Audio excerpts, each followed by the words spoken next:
Come on, Stan.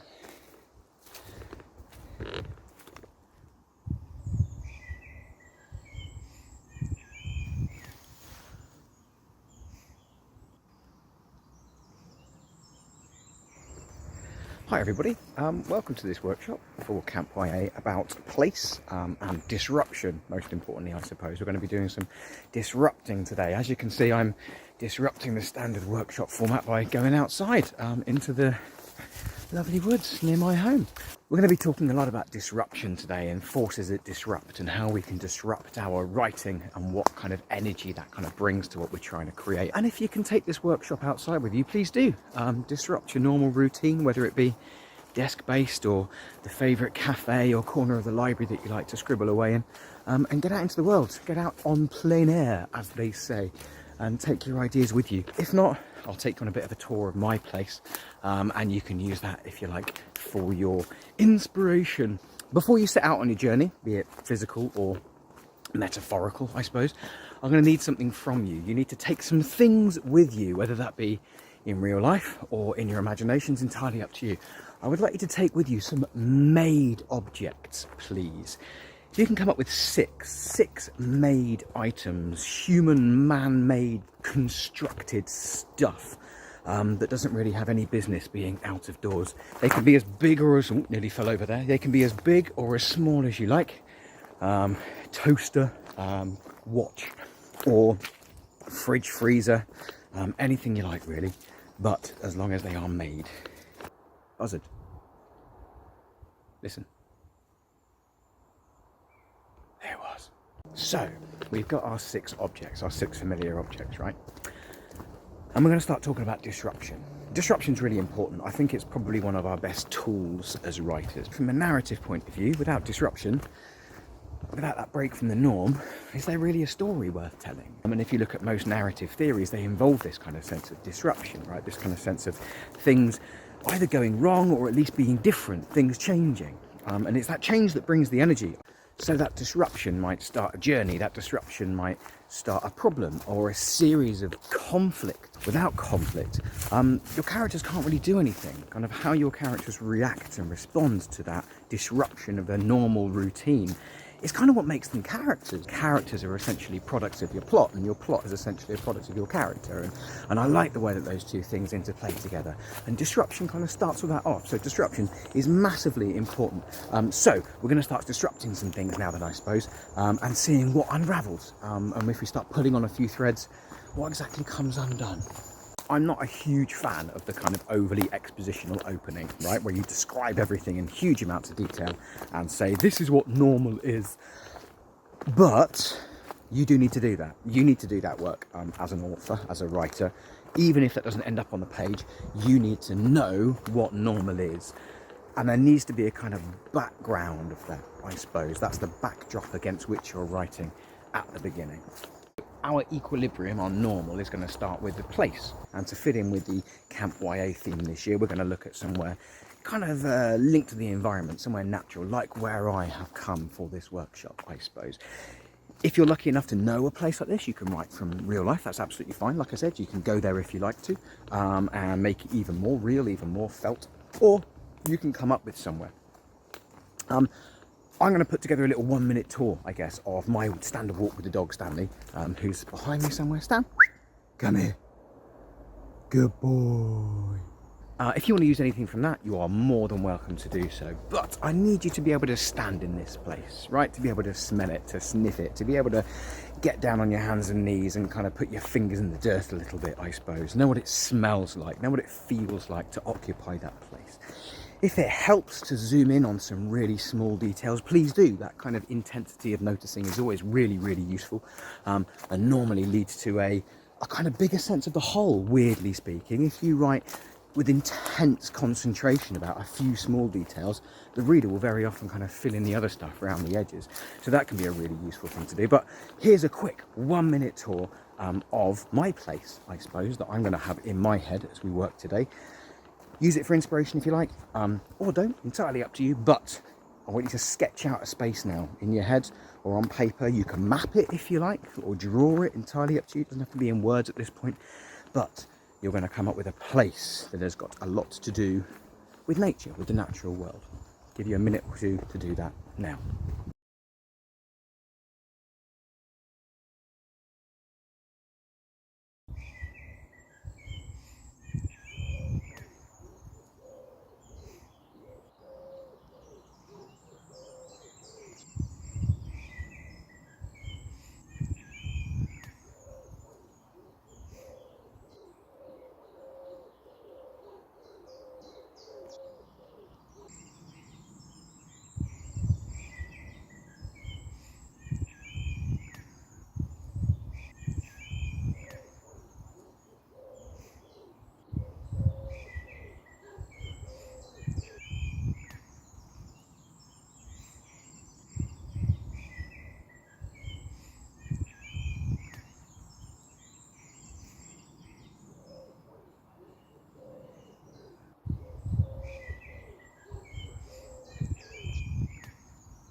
Okay, right, we've got that place. I'm going to give you a few questions now, just to really pin down that place. You can write the answers to these down or just have them in your head, entirely up to you.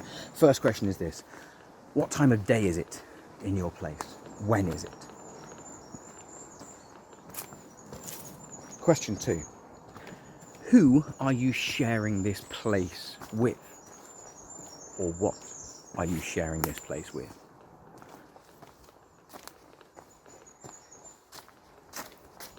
And thirdly, I'd like you to think really, really carefully about how one thing in your space, one particular thing, meets something else. It might be the way a tree goes into the ground, or a plant leaf comes out of its stem. But what I want you to do is really zoom in on that singular detail and describe it as much as you possibly can. Describe the juncture, the point of contact between two things in your space. So we might not have written much yet, but we've done the important job, possibly the more important job, of knowing what we're going to write about, the space we're going to write about, with the tour guide, remember? And in order to be a good tour guide, you need to know that place inside out. You need to have an absolutely intimate knowledge of what you're writing about. So that's what we've done. And now we can move on to the next bit. Okay, so you've got that place, and now we're going to do what we said we're going to do. We're going to disrupt it. And we're going to do that by taking one of your objects, your man-made objects that you listed right at the start of this session, and you're going to put it into your place. So maybe you turn a corner and there's a man's shoe in the middle of the path. Or maybe you're passing that little patch of ground at the end of your road that's all planted up with flowers at this time of year, and there's a guitar propped against a low shrub. Or maybe you go to that beach that you visit every day after work, and one day someone's plonked a huge 6-foot tall American style fridge freezer right on the tide line. And as you get closer, you can hear that it's switched on and someone's using the ice dispenser. The very presence of that object is going to disrupt what you've created, right? The very existence of this man-made object in what is hopefully a very natural and probably quite bucolic and beautiful space is going to make a huge difference. Now, by doing this, you've probably got an instant set of questions on your hand, right?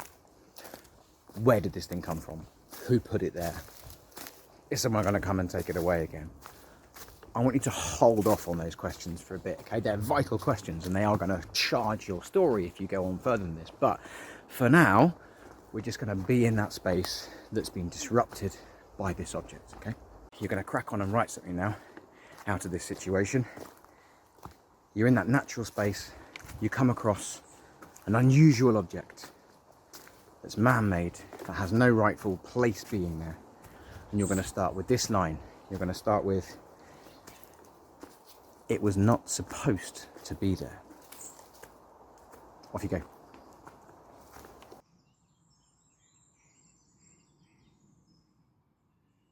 Okay, So what we're going to do next is we're going to disrupt what we've just done. We are going to flip this setup on its head. We're going to do exactly the same thing, but backwards. So the first thing you're going to need is a domestic setting, somewhere incredibly familiar, very human, very made. And then what you're going to do is you're going to take one of your objects from your place that you just created into this human environment. So you might walk into your bedroom one morning and a huge birch tree has sprung up in the middle of your mattress. You might go to open your kitchen cupboards expecting cereal and a slew of sand pours out onto the floor. You might open the door to your shed one morning to get your bike out for your commute to work, and you find yourself ankle deep in water, and it's salt water. So once you've got that situation set up in your head and you know it, right? You know what room you're in, you know what's going to happen, what's going to invade that situation. 3 questions I want you to ask yourself, jot down some quick notes for before you get going, okay? First question is this: how do you react? Secondly, how does it change your feeling about your natural habitat?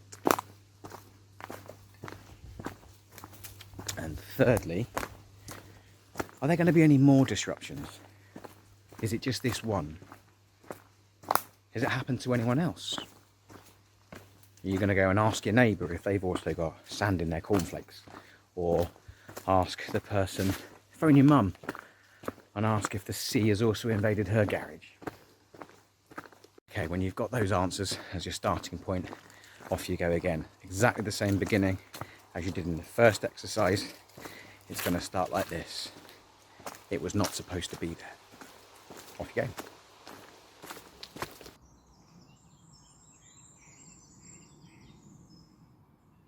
So I think that second kind of reversed iteration of what we've just done is probably an easier way in to that idea of disruption. I think it's probably easier to imagine and to capture what it feels like to be disrupted as a human force rather than to disrupt.